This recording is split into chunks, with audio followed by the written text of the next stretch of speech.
ملک میں جمہوریت اور انتخابات کا 1 سال مکمل ہونے پر آج یوم جمہوریت منایا جا رہا ہے۔ ہمارے نمائندے میاں محمد سمی کی رپورٹ۔ ٹھیک 1 برس پہلے آج کے دن 8 سال بعد عام انتخابات ہوئے، جس کے نتیجے میں آمریت کے غیر آئینی اختیارات سے عوام پر حکومت کرنے والی قوتیں عوامی فیصلے کے سیلاب میں بہہ گئیں اور سابق حکومت کے 30 سے زائد وزراء سمیت کئی قادر سیاستدان شکست کھا گئے۔ عوام کا فیصلہ بڑا واضح تھا، آمریت اور مذہبی سوچ کو رد کر کے عوامی مینڈیٹ 2 بڑی جماعتوں کے حصے میں آیا۔ مذہبی جماعتوں کو بھی بہت کم پذیرائی ملی۔ قومی اسمبلی کے انتخابات میں پاکستان پیپلز پارٹی سب سے بڑی پارٹی کے طور پر سامنے آئی ہے، جبکہ پاکستان مسلم لیگ نون دوسری بڑی جماعت کے طور پر ابھری ہے۔ پاکستان پیپلز پارٹی اور پاکستان مسلم لیگ نون نے تبدیلی کا وعدہ کیا اور جمہوریت کو مستحکم کرنے، آمریت کے اقدامات کو منسوخ کرنے کا عہد کیا۔ آج کے دن ایک عام پاکستانی نے ایک بہتر مستقبل کا خواب دیکھا اور پاکستان کو ایک خوشحال اور ترقی پسند معاشرہ بنانے کے عزم کا اظہار کیا۔ انتخابات کا 1 سال مکمل ہونے پر صدر آصف علی زرداری نے ملک میں جمہوریت کو محفوظ اور مستحکم بنانے، اس کے فروغ اور عوام کے حقوق کا تحفظ کرنے اور دوبارہ آمریت مسلط کرنے کی اجازت نہ دینے کے عزم کا اعادہ کیا ہے۔ وزیر اعظم سید یوسف رضا گیلانی نے جمہوری روایات کو مستحکم کرنے، پارلیمنٹ کی بالادستی، اداروں کی مضبوطی، انتہا پسندی اور عسکریت پسندی کے خاتمے اور عوامی فلاحی اقدامات کرنے، میرٹ اور شفافیت کو یقینی بنانے کے عزم کا اظہار کیا ہے۔ 1 سال کا یہ عرصہ پاکستان کی تاریخ کا مشکل ترین دور تھا، جس میں حکومت کو برسر اقتدار آنے کے بعد مہنگائی، بجلی کی قلت، تیل کی قیمتوں میں بے پناہ اضافے، پاکستان کے قبائلی علاقوں میں ڈرون حملوں سمیت داخلی اور خارجی سطح پر کئی چیلنجوں کا سامنا تھا۔ حکومت عوامی تعاون سے ان چیلنجوں کا سامنا کر رہی ہے۔ 1 سال الیکشنز کو ہوئے ہیں۔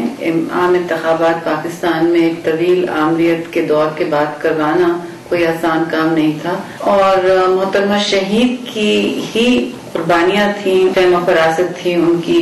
جس طرح نیشنل ریکنسیلیشن کی پالیسی اور مفاہمت کی پالیسی سیاست میں شروع کی، اس کی وجہ سے ہم یہ الیکشن کروا سکے۔ آج ہمیں یہ دیکھنا ہوگا کہ جمہوریت کے سفر میں ہم کہاں تک آگے جا سکتے ہیں۔ ہماری ترجیحات ہمیشہ وہ عوام ہیں جنہوں نے سب سے زیادہ اپنی روزگار کی قربانیاں دی، اور سیاسی بھی انہوں نے وکٹمائزیشن فیس کیا ہے۔ ہم نے یاد رکھنا ہے کہ ہم انسٹیٹیوشنز اور جمہوری طریقے سے آتے ہیں۔ ان باتوں کو ہمیں بھولنا نہیں چاہیے اور سامنے رکھنا چاہیے، اور سب کو ساتھ لے کے چلنے کی جو پالیسی ہے اس پر ضرور عمل پیرا ہوں۔ پاکستان میں امن آ جائے اور سیاسی جماعتیں باہمی مفاہمت کے ساتھ ان مسائل کو حل کرنے کی کوشش کریں، جو میں یہ سمجھتا ہوں کہ نہ کسی ایک شخص کی بس کی بات ہے، نہ کسی ایک جماعت کے بس کی بات ہے، سب کو مل کر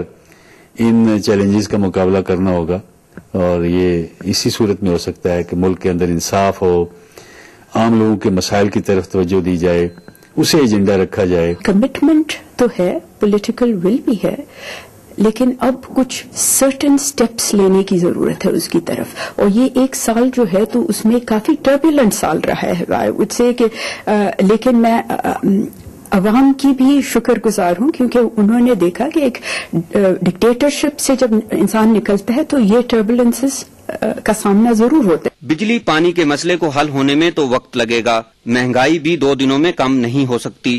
امن و امان کے بگاڑ میں 8 سال لگے تو اس کی اصلاح میں بھی کچھ وقت لگے گا۔ حکومت کی کاوشوں کے نتیجے میں ملک کی معاشی حالت میں بہتری کے ساتھ اقتصادی اشاریے میں مثبت تبدیلی آئی ہے، اور حکومت عوام کو ریلیف فراہم کرنے کے لیے بھرپور کوششیں کر رہی ہے، جس کے ثمرات عوام تک پہنچنا شروع ہو گئے ہیں۔ عوام مشکلات کا شکار ضرور ہیں، لیکن وہ حکومت کی کارکردگی سے مایوس نہیں، کیونکہ ان کی نمائندہ حکومت چیلنجوں سے نمٹنے کے لیے پوری طرح پرعزم ہے۔ مخلوط حکومت کو ملک کو درپیش داخلی اور خارجی چیلنجوں کا مقابلہ کرنے کے لیے سیاسی پختگی کا مظاہرہ کرنا ہوگا۔ میاں محمد سمی، پاکستان ٹیلی ویژن نیوز، اسلام آباد۔